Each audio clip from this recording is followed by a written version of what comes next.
How is Farage getting away with so many lies? Breaches of electoral law, Russian interference, foreign funding from billionaires and crypto. Deeply worrying and pretty authoritarian Orban MAGA-style anti-women's rights and abortion agenda, violent rhetoric, close ties to convicted criminals. He just gets away with again and again and again and again. People assume that Farage is a bit of a bullshitting rogue, and therefore when all this stuff happens, it's sort of rolled into the general picture. Trump created a media landscape that gives up on proper scrutiny. And I think we're seeing the same develop with Farage. This is a network, and Farage is fundamental to that network. I just wish our bloody media would grow up a bit and start to join a few dots.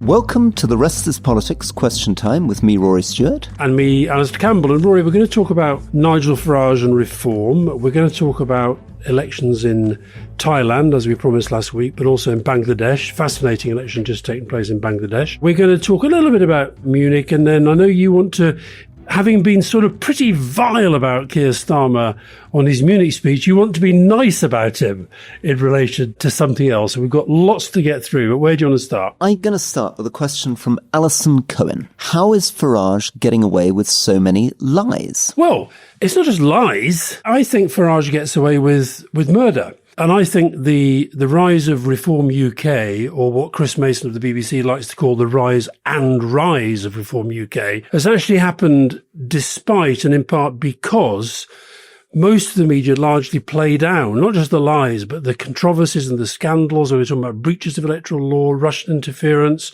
his role in Brexit, foreign funding from billionaires and crypto. Deeply worrying, and shout out to Natasha Devon on LBC at the weekend, pretty authoritarian Orban MAGA-style anti-women's rights and abortion agenda, violent rhetoric, close ties to convicted criminals. We've seen this with Trump. Trump created a media landscape that gives up, frankly, is slightly giving up on proper scrutiny. And I think we're seeing the same develop with Farage. Now, first of all, let me say, I'm not tarring everybody with the same brush. Pippa Crerar of The Guardian took me to task recently for saying the media are too soft on Farage when papers like The Guardian from time to time really go for them. But there are so many stories, Roy, that if these were about Labour politicians or even Tory politicians, it's not just a right-left thing, they would never be out of the news. And there's another common link, which is hugely underplayed, and that's Epstein and Steve Bannon, both jailbirds like George Cottrell, the man Farage calls, like a son, and whose book on money laundering he and other key reform figures attended. But let me just go through a few. 17 breaches of the parliamentary rules by Farage. 17. I don't know how many times you broke the rules. I suspect it was 0. Nathan Gill, I've been banging on about this for yonks and yonks and yonks. There was media interest in Nathan Gill for one day only, the day he went to jail for taking bribes from Russia. The whole crypto world, I think we just don't understand just how deep they are into this. Farage's use of a private company to pay corporation tax on all his outside earnings rather than income tax, which means it's 25%, not 40%. And surprise, surprise, says he won't publish his tax returns if he becomes prime minister. And, then there's all these things that just get forgotten in the midst of times. Farage claimed he never met the Russian ambassador, but he did. He claimed that he bought a house in Clacton, but he hadn't. Aaron Banks, his right-hand man, the bad boy of Brexit, said he'd had one boozy lunch with Russian officials. Then it was 2 or 3, then it was 4. It turns out it's almost a dozen. Richard Tice, we'll come on to working from home later, but Richard Tice, who works from home in Dubai with his lovely wife, Isabel Oakeshott, he had relations with this Russian guy and didn't declare them until the journalists got hold of it. I mean, maybe he was going to register it, but the truth is that he didn't register it until Hope Not Hate, the campaign group, got hold of it and challenged him over it. And then just this week, before you kind of come back at me on some of this, just this week, this pattern of admission and dismissal. So you kind of say, no, we didn't do that. Oh, yeah, well, maybe we did, but does it really matter? And that's helped get rid of an apparent electoral law breach in the by-election taking place in Manchester. And just this week, another one. Repeatedly, Farage, this is his kind of line of the moment, going on radio, going on television, going on social media, saying that 1 million people in Britain cannot speak English, okay? When he knows that is untrue because he's actually written the true figure in an article in the Daily Telegraph earlier. It's actually 161,000. So whether you go, his warm words for Putin, his apologies for Russian aggression, if you poke the Russian bear with a stick, he'll respond, his endorsement of Andrew Tate, his meeting with Assange, his fundraising to support, get this, a Russian-backed campaign to split California. Now, Farage didn't know at the time necessarily that this was kind of Russian involvement, but it is nonetheless a bit weird. The thing about the press and the media, part of the strategy, this is Natasha Doven made this point in LBC, part of Farage's strategy at the moment is to keep calling press conferences. So the press trot in, and either he gets on the news saying how bad Labour are being that day, or he throws out some new little sort of fireworks. So the other day it was, let's stop all this working from home nonsense. Brackets, one of his big backers is a big office space guy, probably totally unrelated. I'm just asking the question, as Nigel might say. This episode is powered by Fuse Energy. Most of us are buying energy in the dark, not knowing what it costs. You wouldn't do that with your weekly food shop, but with energy, you're often charged first and only find out the number later. When you don't have that clarity, you usually end up paying more than you should, which is what Fuse Energy is working to change about how energy works. The average household switching to Fuse can save around £200 on their energy bills. Fuse handles the practical side. The app shows what you're spending day by day and what that actually means for your bills. For listeners to the show, there's an added benefit.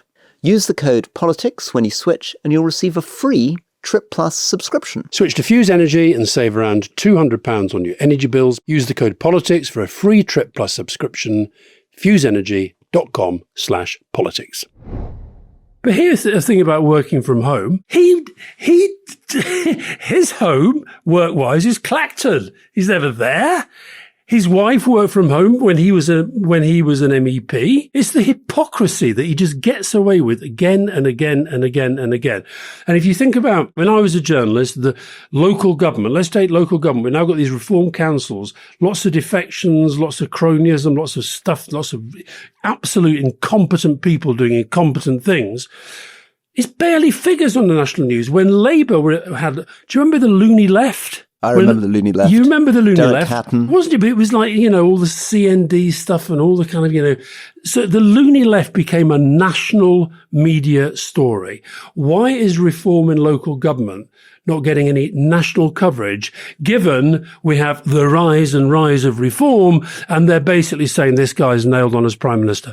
So is it a fair point, Rory, that this lot get away with murder compared with the other people who want to be Prime Minister, such as Keir Starmer? Yeah, I think that it's definitely true that somehow you get a sense that different standards are applied. And it is worrying because it's a little bit like Trump. I think part of the reason he gets away with it is that it's sort of priced in. People voters assume that Farage is a bit of a bullshitting rogue. And therefore, when all this stuff happens, it's sort of rolled into the general picture. And part of the problem for Starmer, I guess, is that Starmer came in on a big message of a sort of moral campaign, challenging the Conservatives, bringing seriousness to government, bringing rectitude. And therefore, it's a more appealing story to a journalist to point to sort of hypocrisy and say, this guy sets himself up as a saint and here's all this stuff going wrong. I think the second thing is that, to be fair for a second, and to try to play the other side, what you're talking about is a very worrying pattern. And, we can develop that a bit. You didn't talk that much about the funding, but I think one of the things that worries me most is our rules in Britain are so lax in terms of who can give money. You don't actually have to be a British citizen to give money. You just have to be on the electoral register, or you'll have to have a UK company.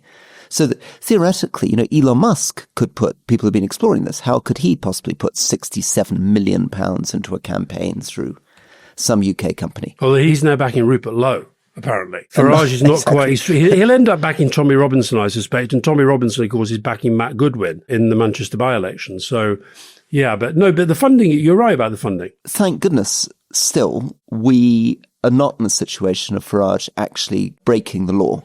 Right? These things are him conflicts of interest, breaking of parliamentary regulations, sailing very close to the wind. But so far, he's not been convicted of a crime. And the parliamentary commissioner has said that he thinks these things are inadvertent. But you're completely right. The general pattern of populism, polarization, post-truth, strange links. I mean, we haven't talked much about these extraordinary revelations of the fact that when I was in Theresa May's government, it turns out that Steve Bannon, right, Trump's big kind of right-hand ideologue, had relocated to Britain and was there cheerfully sending emails saying, I'm meeting Boris Johnson, I'm meeting Nigel Farage, and we're just about to bring down Theresa May, and I've just written a speech for Boris Johnson for his resignation. It's all the stuff when Boris Johnson resigns as foreign secretary and they're trying to trigger May to go. I had no idea. I wonder whether Theresa May was aware. I very much doubt it. That the thing was, and then where was Dominic Cummings in all this? Because, of course, Dominic Cummings is a figure very much part of the same ecosystem, the same polarizing Brexit, tech bro ecosystem, which Steve Bannon's adjacent to. And, of course, he becomes Boris Johnson's chief of staff. So what's all that story? What's that moment going on? Because I came quite innocently into that leadership race against Boris Johnson when Theresa May fell, without any idea that somewhere in the background were these sort of extraordinary figures like Bannon floating around. And of course, in retrospect, presumably Dominic Cummings pushing Boris Johnson's campaign from the beginning. And the thing about Bannon, of course, if you remember when Brexit happened and in a rare moment of candor, Nigel Farage was being filmed and turned to the camera and said, here's to you, Steve Bannon, you did this. So that's been going on for a long time. And of course, Steve Bannon, like a lot of these MAGA people, there is an element to him of being a complete bullshitter. And therefore he wants you to think that I can bring down Theresa May, I can get Boris Johnson into power, or what have you.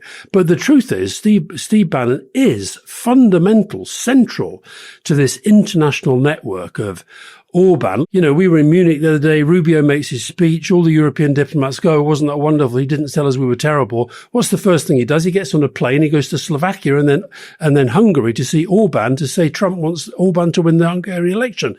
This is a network, and Farage is fundamental to that network. And what he does, what he manages, because of the sort of cheeky chappy, having a fag, having a pint, sort of, you know, just being a kind of cosplaying man of the people, is he manages to sort of dismiss this stuff like Trump does. They all learn from each other. You and I were in Davos. Nigel Farage was in Davos, and Nigel Farage was doing lots of interviews saying, oh, back Donald Trump on this, and Keir Starmer's terrible, what have you.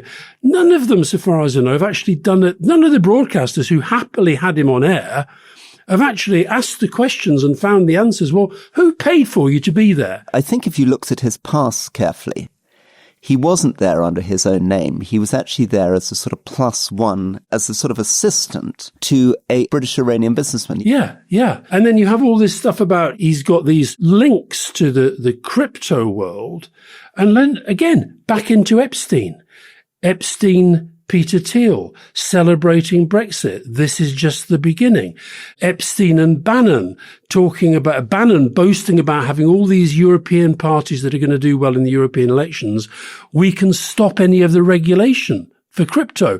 So I just wish our bloody media would grow up a bit and start to join a few dots instead of just thinking that Farage is a useful guy to get on day after day after day and say the government is terrible. He did it with the Tories and now he does it with Labour, and that's how they use him. We also need very, very quickly to get clear campaign finance reform. Which the government are talking about, aren't they? They're talking about, but it's not coming through. I mean, if we genuinely are facing a risk of Nigel Farage taking over, we need to build the institutions now to protect democracy properly. Yeah. And that means we need to stop non-British nationals being able to pour lots of money in. I personally think actually we should stop private individuals and trade unions being able to pour millions of dollars in. We should be following the South Australia model. We should put very clear rules about crypto. Crypto is a very strange thing. Very difficult to trace. What are the origins of things? We should have much clearer views on declarations. I mean, what we're seeing again and again, part of this stuff we're seeing with Farage, you know, who's paying for these trips, are they being declared? We saw this in spades with Mandelson, you know, people not declaring getting on private planes, and then completely changing the way in which ministers are trained on security. So I was very surprised when I became a minister and when I ended up eventually on the National Security Council, that I didn't get anything like the briefing that I'd got when I was a diplomat. So when I, as a 21-year-old, joined the government, there were very, very clear training around the Official Secrets Act, the sensitivity of information, how to protect sources, how to make sure there weren't conflicts of interest. Certainly in my day, ministers simply didn't get the same seriousness and depth of people reinforcing that they're dealing with the most sensitive information in the world that could put agents' lives at risk, that could allow wealthy bankers to make millions of pounds. So absolutely with Farage, but I'd also like someone to come up with a solution. I mean, as well as us identifying the problem, how do we put the principles and policies in place now to make sure that our politics is cleaner in the future than it is now? The fact that it needs to be cleaner, there's no doubt about that. And, Gordon Brown on the back of the Epstein stuff and Peter Mandelson came out and had all sorts of proposals. And as I said at the time, I worried that was sort of tarring them all with the same brush, like, Pippa Crerar, I think, thinks I do sometimes with the media. But let me just give you another example of the double standard here. Let's imagine that I, or Peter Mandelson, or somebody who was associated with New Labour, wrote a book called How to Launder Money. And let's imagine that Tony Blair, Gordon Brown, Keir Starmer, David Lowy, Yvette Cooper all turn up at the launch of our book, How to Launder Money. So George Cottrell, who is this guy that Nigel Farage says is like a son to him, who's been to jail for laundering criminal proceeds, who spent several months in prison, he writes a book, How to Launder Money. And who turns up at the launch? Nigel Farage, Richard Tice, Nick Candy, the billionaire property guy with the biggest house in bloody Regent's Park, Layla Cunningham, the mayor, the candidate for London, James Orr, the intellectual guru of reform, etc., etc., etc. So this is part of the Trumpian thing. Instead of sort of getting on the defensive about being a money launderer, you write a book about it and you call it How to Launder Money. And then when people like you and me say this is really terrible, people like Farage go, oh, it's just a bit of fun. You lot, you're too serious. You lefty bedwetters, blah-de-blah-de-blah-de-blah-de-blah. Now, what Posh George, as he's known as, will say is that this is a book designed to help policymakers and politicians and the public understand money laundering. But you can't deny it's quite a provocative title for somebody who's been banged up in the past for such things, How to Launder Money. So, Posh George, good luck with your book. I suspect it won't get right to the top of the bestseller list, but you certainly had a good turnout for your launch. Right, before I stop my rant, Rory, and we go to the next question, a book on money laundering, which I've been reading. Oliver Bullough, we've talked about him before. This guy writes these amazing books about financial crime. And he's got a book out at the moment. I think it's out this week, and it's about money laundering. And people should take it seriously. And it's a proper piece of journalism. So there are good journalists out there. So, Alison, thank you for your question. You can see it had quite a triggering effect. But I'm very, very grateful, and I hope that some of our frank, fearless, free journos are listening. And by the way, I suspect this rant may be the end of our courting of Nigel Farage. I sent him a message this week, and I said, look, am I wasting my time trying to get you onto the podcast? Are you only going to do nice, soft, tame interviews? We'd be nice, we'd be respectful, we'd be polite, but we do need to ask you some difficult questions. Anyway, reply came then, none. Rant over. Rant over. Well, do we have any other questions? Last week, we promised to return to the issue of the Thailand election, so let me try and wrap a couple of questions together. Lucy is a Trip Plus member from Yorkshire. Have voters in Thailand given up on the idea that Democrats can deliver change from the status quo? And then Tim in Brussels, does the election result in Bangladesh mark a genuine democratic reset, or does the exclusion of the Awami League, that's the party of Sheikh Hasina, currently in exile in India, and the rise of dynastic and Islamist forces risk replacing one form of dominance with another? Both cases, what you've got is a situation in which, from 2012-2014, both Thailand and Bangladesh seem to be moving away from democracy. So Bangladesh, for example, having been actually a bit of a poster child for democracy, or it felt like it in the 90s, early 2000s, because there have been elections and the parties have been swapping back and forwards. Effectively, Sheikh Hasina, who was the ruler, took control in 2012 and took over the courts, took over the police, intimidated her opponents, and set up an authoritarian regime.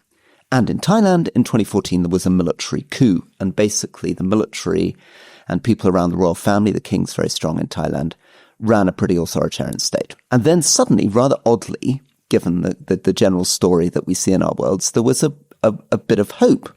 So in 2023 in Thailand, this charismatic young leader of a progressive party did fantastically well in the polls. And in 2024, in August, in Bangladesh, there was an uprising and Sheikh Hasina was finally toppled. And Muhammad Yunus, a Nobel Peace Prize winning guy, the guy that set up microcredit, takes over. So in both stories, the stories seem to be, actually, rather oddly, given we're in the age of Trump, it was moving in a more progressive democratic direction.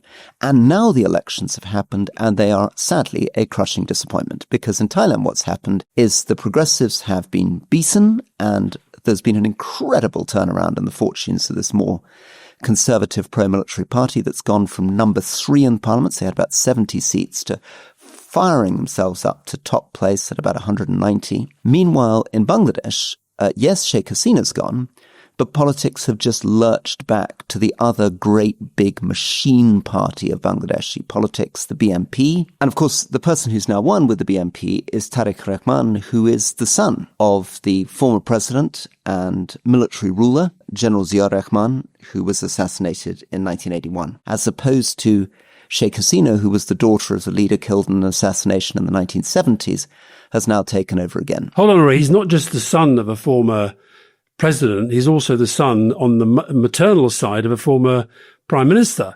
Zia Khaleda, who I met with Tony Blair back in early 2000s, I think it was.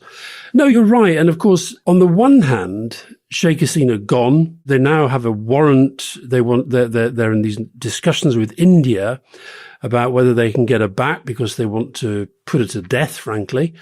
And of course, her party was not allowed to stand. So the BNP, and of course, because of the UK context of BNP, it sounds a bit weird, say the BNP. This is the Bangladesh National Party, not the British National Party. So they're a nationalist party. And they've got 2/3 of the entire parliament. So this is a huge, huge win. Whereas in Thailand, although it was a big win and a very unexpected win set against the polls in advance, they are still going to have to do pretty much a coalition with the party that came third. The progressives came second, having been way ahead in the polls. And one thing that was really interesting there was the rural-urban divide. And when we see this in a lot of countries, but this is just massive. So in Bangkok, the capital, the most urbanized area, the progressives won every single seat, every single one.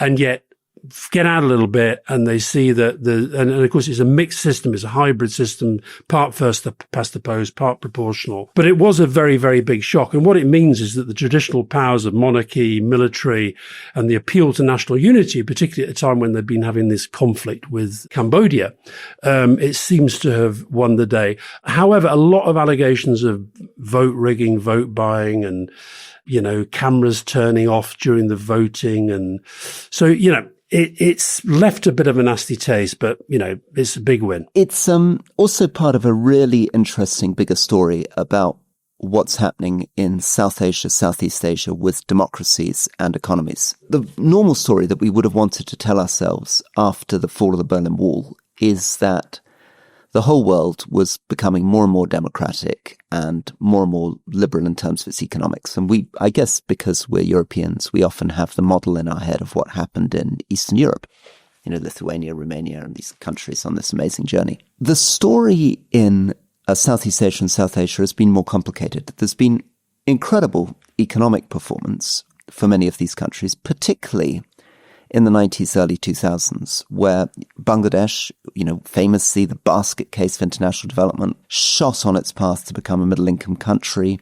Thailand actually diversified away from tourism, did amazing stuff in light manufacturing, beginning to grow very fast. But both those economies have basically run into trouble. They've run into trouble partly with tariffs with the United States, partly simply endemic corruption, kleptocracy, poor institutions are really choking growth. Meanwhile, autocratic states like Vietnam, which is basically, in many ways, went through a smaller version of China. In other words, Communist Party remains in place.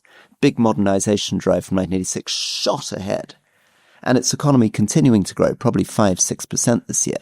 while Thailand's probably only grow 1.5%. And also Indonesia becoming a giant in its own way. Indonesia becoming a giant, $1.4 trillion economy now in Indonesia. I guess if we step back from South Asia, Southeast Asia, and this is probably an area of the world we don't talk about enough, because this, when we talk about middle powers, how do we balance the United States, China, Russia? A lot of the answer is going to be in these enormous economies, South Asia, India, Bangladesh, Pakistan, but also these enormous economies of Southeast Asia and East Asia. The question of whether Britain, Europe can ally with them, build economies around them, share values with them, is made very, very complicated by the fact that these countries are not on easy paths towards liberal democracy. And of course, as you've just pointed out with Nigel Farage, and with Hungary in Europe, there's some pretty serious problems now happening back at home too. The other interesting thing about Bangladesh, they also had a referendum on the same day with a reasonably high turnout, and this was to make major constitutional reform, the sort of stuff that you and I have been saying, let's have some of this for the UK. So they brought in, I think it's 80 changes to the constitution, and the most important, I guess, 2-term limit for prime ministers, more power for judges, directly elected upper house. So this is, there is at least kind of democratic change and renewal being attempted there. But I think this thing with India is really interesting, and Pakistan as well, and how these relations develop. Because, of course, one of the reasons why Sheikh Hasina was able to go to India is because relations with India under her had been pretty strong.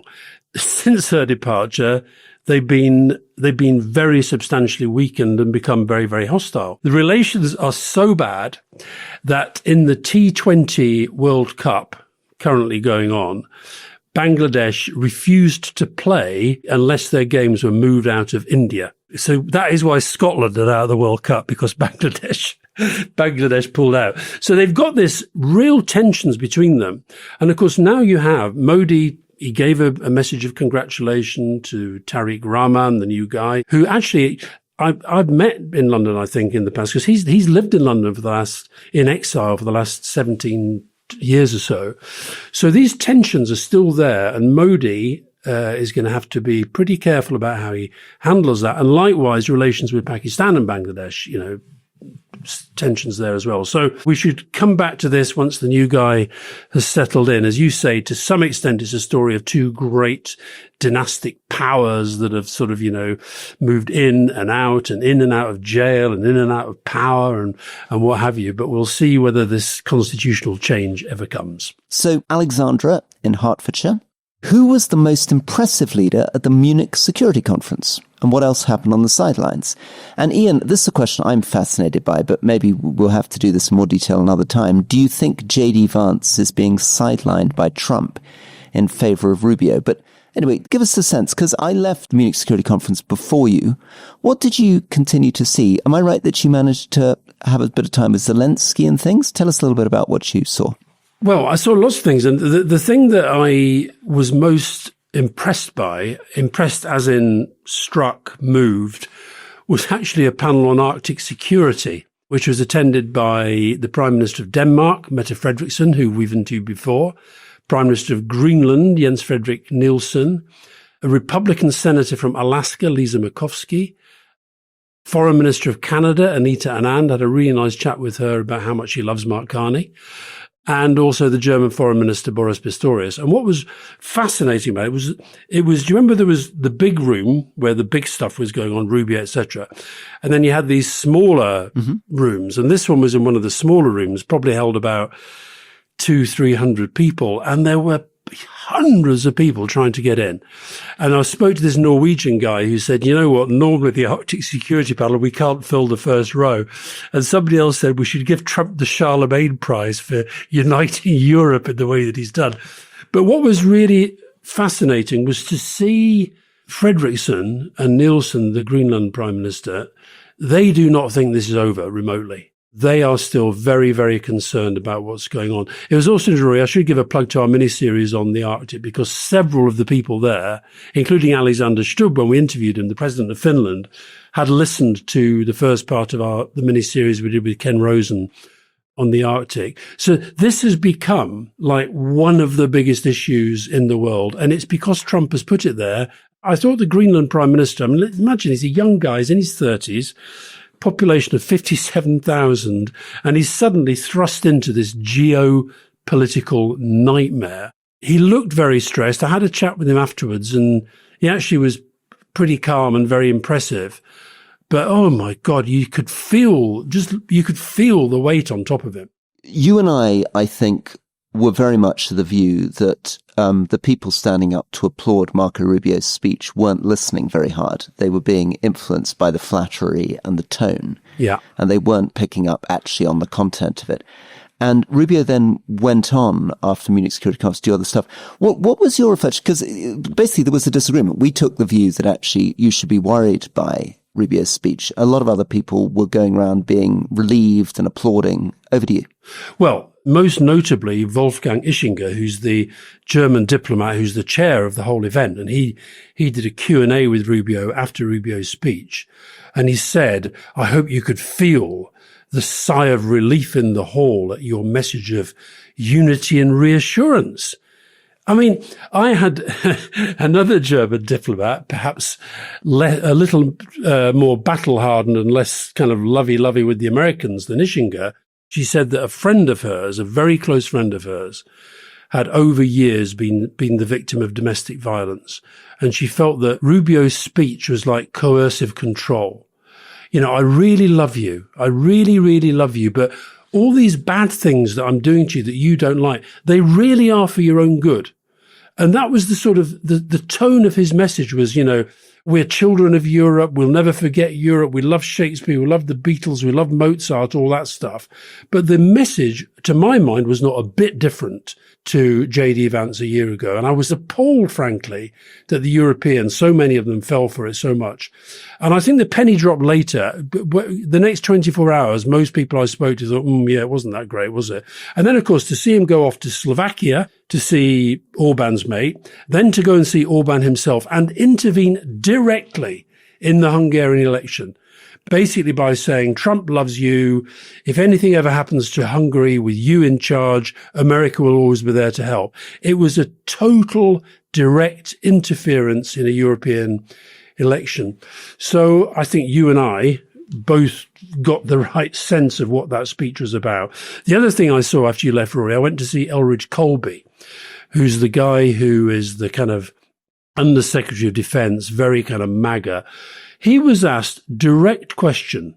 If Russia sought to annex the Russian-speaking part of Estonia, would that be seen as an act which required an Article 5 NATO response? And he gave a long lecture about NATO 1.0, NATO 2.0, NATO 3.0. You guys, you've got this theological framing around Article 5. He went on and on and on and on. And then at the end, the questioner said, can I just remind you, it really was a very simple yes-no answer. It's terrifying. I mean, just to sort of reinforce to people what this means. So, NATO Article 5 is the core of all of NATO. An attack on one is an attack on all. And the answer to the question, what happens if Russia invades Estonia, a NATO member, is very simple. There is a complete response by the United States and everybody immediately. And the fact that the US Deputy Secretary of War, Elbridge Colby, is incapable of saying clearly, we of course would respond completely and dramatically to any invasion of Estonia. Your point about that German diplomat saying that the Trump administration is doing a form of gaslighting where they keep saying, you know, this is all for your own good. That Colby thing reveals so much about what's going on. That the story that Colby's been selling the world is, yes, you know, it's very reasonable. Europe hasn't spent enough on defense. We need to concentrate more on China. Europe needs to step up and do a bit more and stand a bit more on its 2 feet. He said it so effectively that you often have heard, until Greenland, European politicians just parroting that. You know, beating themselves up. Well, it's true, we haven't spent enough on defense, etc., etc., etc. But the truth of the matter is that the biggest incentive to Russia intervening in Europe is not how much Europe does or doesn't spend on defense. It's whether or not they believe that the United States would respond immediately to any incursion. Yeah. And for the US to keep the security of Europe isn't actually in the end about how many troops America keeps on the ground. It is about the crystal clear reiteration that an attack on one is an attack on the all, with the threat of the US nuclear arsenal behind. If America remained consistent on its statements, Europe would be in a much safer place. The other intervention I saw that was worth looking at, the French Europe Minister, Benjamin Haddad, he did a very interesting thing. He said, look, this is all a bit pathetic that we listen to these American politicians and we're kind of looking for little words of love that tell us, yeah, we still love you. Of course, it struck me at the end of Rubio's speech. It was Valentine's Day. And I wonder whether that's why he did all that kind of, lovey-dovey stuff. But the policy has not changed. And the point about Estonia, Rory, that is the thesis of that book that I mentioned, my book of the year last year, If Russia Wins. It starts by Russia taking over a bit of Estonia and America deciding it's not important enough. Without blowing my trumpet anyway, because I wasn't alone in this, but when I was chair of the House of Commons Defence Select Committee in 2014, so 12 years ago, we used that Estonia case study as a way of trying to explain why we thought Europe was in real trouble. Yeah. And in 2014, we were saying, what happens if Russia just parks a few little green men a few hundred yards into Estonia and just sits there? Mm. Yeah. And will that trigger Article 5? And how will people respond? And so for more than 12 years, people have been trying to bring this to light. And for Elbridge Colby, who presents himself as this great defense intellectual, to be unable to answer the simplest question in geopolitics is catastrophic. Yeah, I totally agree. At the event he was doing, I was sitting behind a few Canadians, and they were, oh my God, they were not buying it one bit at all. I'll tell you who I was impressed by, Anita Anand, the Canadian Foreign Minister. I thought she was really impressive. I hadn't realized till I spoke to her afterwards, she was planning to retire from politics. And Mark Carney persuaded her to come back. But also the senator from Alaska, really interesting. I mean, she's a Republican, but my God, she could not have been more critical and condemnatory of the way that Trump has handled Greenland. And also making the point that Ken Rosen made in our miniseries, Americans who aren't in Alaska, they really don't understand what life is like in the Arctic. She was telling me, for example, that her phone, when it's cold where she lives, when it's really cold, you have to go out put your mobile phone under your armpit and keep it warm in something else. Otherwise, the battery just dies in like an hour in the cold. And so I was fascinated by it. I mean, it's so interesting how a book can kind of change things. Ken Rosen's book, Polar War, has completely changed the way that I think about the Arctic and think that we should think about the Arctic and its importance to all of this stuff that we talk about. Rory, before we go to the next question, I should tell you, you'll be thrilled to hear this. Fiona listened to our discussion about Keir Starmer's speech and she said, I agree with Rory. That's the first thing. And I should tell you as well that I spoke to quite a lot of Carney's team, Macron's team, Merz's team. I think the balance was with you, I'd say. In retrospect, why do you think you were seeing it as a slightly more positive speech? I still do, because of what I sense is Keir Starmer preparing the ground for a significant shift on Britain and Europe. And also preparing the country for the fact that we may actually have to get to a place, a bit like the Finns are when we talked to Alexander Stubb, in terms of a sort of more, we're actually at war. Remember the Polish foreign minister said to us, as far as we're concerned, we're already at war. Well, we have that requires a change in mindset. And it's interesting, the day after you and I both said that he's preparing the way to increase defence spending even further and even faster, Keir Starmer announced that that's exactly what they're planning to do. So that's the bit. And where I agreed with you, I thought I didn't see the point of the direct rebuttal of Mark Carney. Is it a rupture? Is it a transition? But anyway, the Canadians in particular, shall I say, were particularly on your side of the argument, Rory. Right. Tom from London, with all the criticism facing Keir Starmer at the moment, can you say something positive about him? Well, I've just done that, so why can't you do the same, Rory? Well, here we are. So I was at a reception for carers at Windsor Castle. This was last week, right in the middle of Starmer basically fighting, it felt in the newspapers, for his complete political survival. And what struck me is that he came out to Windsor and he was there with Stephen Kinnock. He was there with Pat McFadden, so senior members of his government. And I watched him spend an hour and a half working his way around, speaking to unpaid carers.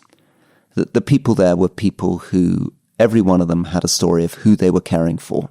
There was no sort of showmanship about it. I watched him very carefully. He was thoughtful. He listened really hard. And these were extraordinary stories. I saw him talking to somebody who has been looking after her mother since I think she was 9 years old. Her mother's quadriplegic. He was talking to husbands looking after wives with severe dementia. He was talking to people working in hospices for children as well as for adults. It's quiet. It's unshowy. He could have just come in, just taken a photograph, been there for a few minutes and left again. I guess Windsor is not a very convenient place for him to get to back and forth.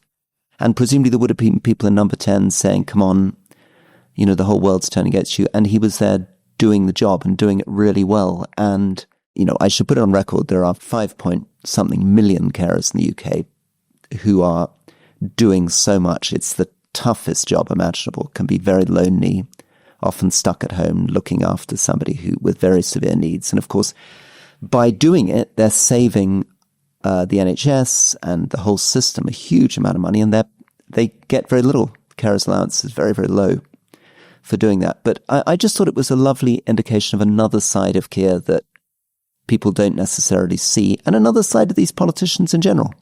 That there was just kind of no swank there. There was no sort of showing off. It was just patiently working their way around that big room. Well, it's interesting you say that, because I actually got the next morning, I got a message from Pat McFadden saying that he's seen you and he was saying nice things about you as well, Roy. So it was obviously a very nice event all round. Well, yes, it was. Sorry, can I just quickly also pay tribute, obviously, to the King and Queen who brought it together. And again, you know, they also, I'd seen the King earlier in the morning. He came to open this exhibition at the Garrison Chapel. And there he too, like Keir Starmer, was spending, I guess, an hour and a half working his way slowly around the room, listening to everybody, talking to everybody, when, you know, he's not had the best health recently. He's had, I can't imagine how many appointments that day. He may have, you know, also, like Keir, wanted to get back to bed, have some rest, and, you know, both of them together cheered me up. Well, of course, what's interesting about that, to go back to the first part of our discussion about the way the media covers stuff, is that, of course, for King Charles, it's kind of his job. And actually, when he went to Shoshana's exhibition, that was on the news as sort of wallpaper for something else going on, probably to do with Prince Andrew, I don't know, rather than the thing. But so that he does that all the time. Whereas let's imagine if the morning that Keir Starmer was doing that visit, Downing Street had briefed saying, well, if you want to get to the Prime Minister today, this is his only public engagement, so we want you to cover carers, and here's a briefing about our carers strategy, and da-da-da. They wouldn't even have taken a note. He would probably only have got on the news, assuming was there a pool camera there? Were there media there? I didn't see any. There may have been, but there was some photographs, but I didn't see much media at all. Yeah. But let's imagine how he might have got in the news is if one of the carers had said to him, you know, why did you appoint Peter Mandelson as ambassador to Washington? And then it would have been Keir Starmer's attempt to put the spotlight on carers was overshadowed or upturned by a da-da-da-da-da. So he is in that mode at the moment. I'll do another one in the special educational needs, which is a massive, massive, massive problem, okay? Georgia Gould, who is the minister in charge of this, and she's got a young family. She's got a white paper coming out. She has been to literally hundreds of meetings with parents. And so she was on the radio the other day being challenged, why haven't you already produced a strategy? Da, da, da. Answer, in part, I am absolutely determined to get this right. And I'm going to talk to people and talk to people and talk to people. So anyway, I think we should cut up your little paean of praise to Keir, and I'll send it to him. Well, I want to finish with a lovely question that we've received from Hannah Fry, but here's a question from Meta Hinton from Cambridge for you.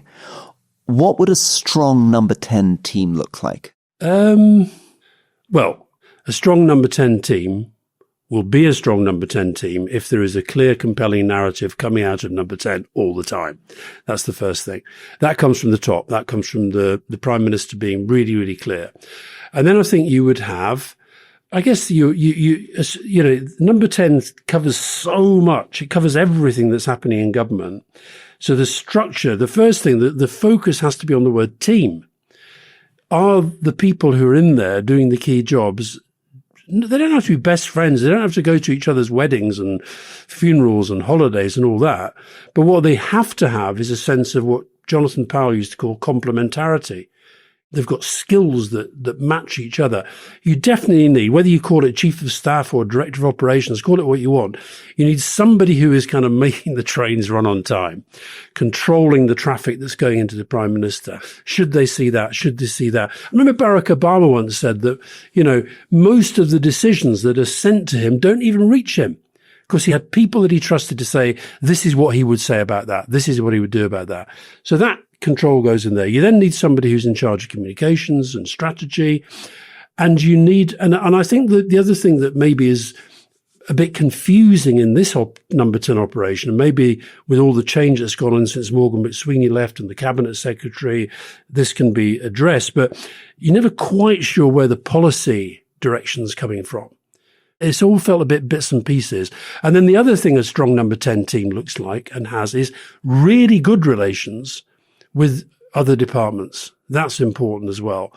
So you did put me spot on there. I guess what all I've done is kind of describe our operation, and that's not a really sensible thing to do because, of course, we're in a completely different age. But I think you do need that. The principles, I guess. I think the principles are the same. Yeah. Principles. Right. Final question, Rory, has actually come from Hannah Fry, who is a presenter of The Rest is Science. And because we're so modern and technological, here it is, video and sound. Hello, Alastair and Rory. Hannah Fry here from obviously your favourite of the Rest is sister shows, The Rest is Science. I have a question for you, which is, I guess, about the overlap between science and politics. Science, I mean, we're continually warning about things that will happen on a 10-year timescale, a 20-year, 50-year, and so on. But politicians seem structurally incentivized to only really care about these 5-year election cycles. So I am wondering, and looking at the evidence of things that have gone in the last few years, is democratic politics just fundamentally incompatible with helping us to navigate through these long-term scientific crises? I'm not just thinking about climate change here, but pandemics, you know, the ills of the internet, algorithmic harm, artificial intelligence, quantum computing, and so on and so on. What do you think? I just want to quickly say how much I'm enjoying The Rest of Science. If you're a little bit nerdy like me, it's the most wonderful thing. And Alistair, let me try this one on you. So you play cards, right?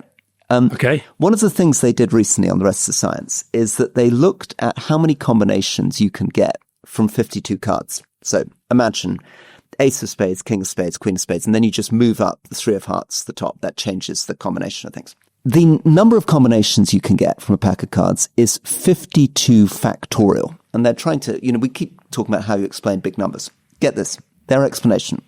Imagine that you set a timer for 52 factorial seconds going forward, right? Mm-hmm.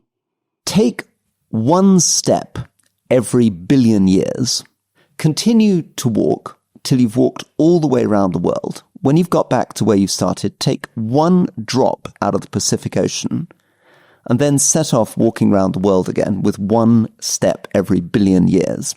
When you've emptied the Pacific Ocean, lay down a sheet of paper, then pile sheets of paper all the way up to the sun, and each piece of paper represents an emptying of the Pacific Ocean, and you've got 52 factorial. How about that? Wow. It's beyond unbelievable. And I still actually am struggling to believe them. But I did try to run the numbers yesterday, and I think they may be right. But what a lovely vision of how big numbers can get. I got 100% in my maths GCSE or O-level mock, and I didn't understand that at all. Oh, no, I didn't explain it very well.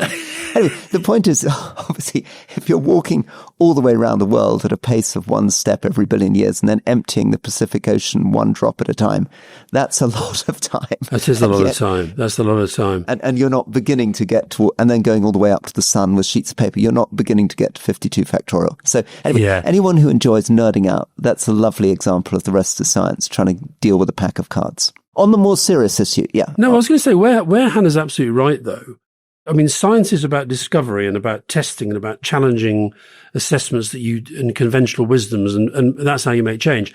There is something weird about politics, where you set out a policy, you then devise the policy, you then implement the policy, then you realize it's not going as you planned, therefore you try to change it. That's actually quite a rational process. But in politics, it's seen as weakness. And it shouldn't be in a way, but no, it's a very, very, very good point. And of course, she's making that point at a time when science is under threat from politics, not least in relation to climate. I mean, some of the stuff you heard from these MAGA people in Munich about the climate stuff. I mean, and thank God for Gavin. Do you see Gavin Newsom? He, by the way, I was really impressed by when we interviewed him, but I see he came from Munich, went to London, and yesterday did a big signing ceremony with Ed Miliband, a kind of green climate thing between California and the UK. So, but no, Hannah's absolutely right. I always struggled with science at school. I have to be honest. You didn't like it as much as your maths. You didn't enjoy it. No, I got on with math. I got on really well with maths, but biology, chemistry, physics, they were my three weakest subjects by some way. Interesting. Yeah. And my dad was a bit upset by that because he was a vet and he was hoping that one of his 4 kids might become a vet, but none of us did.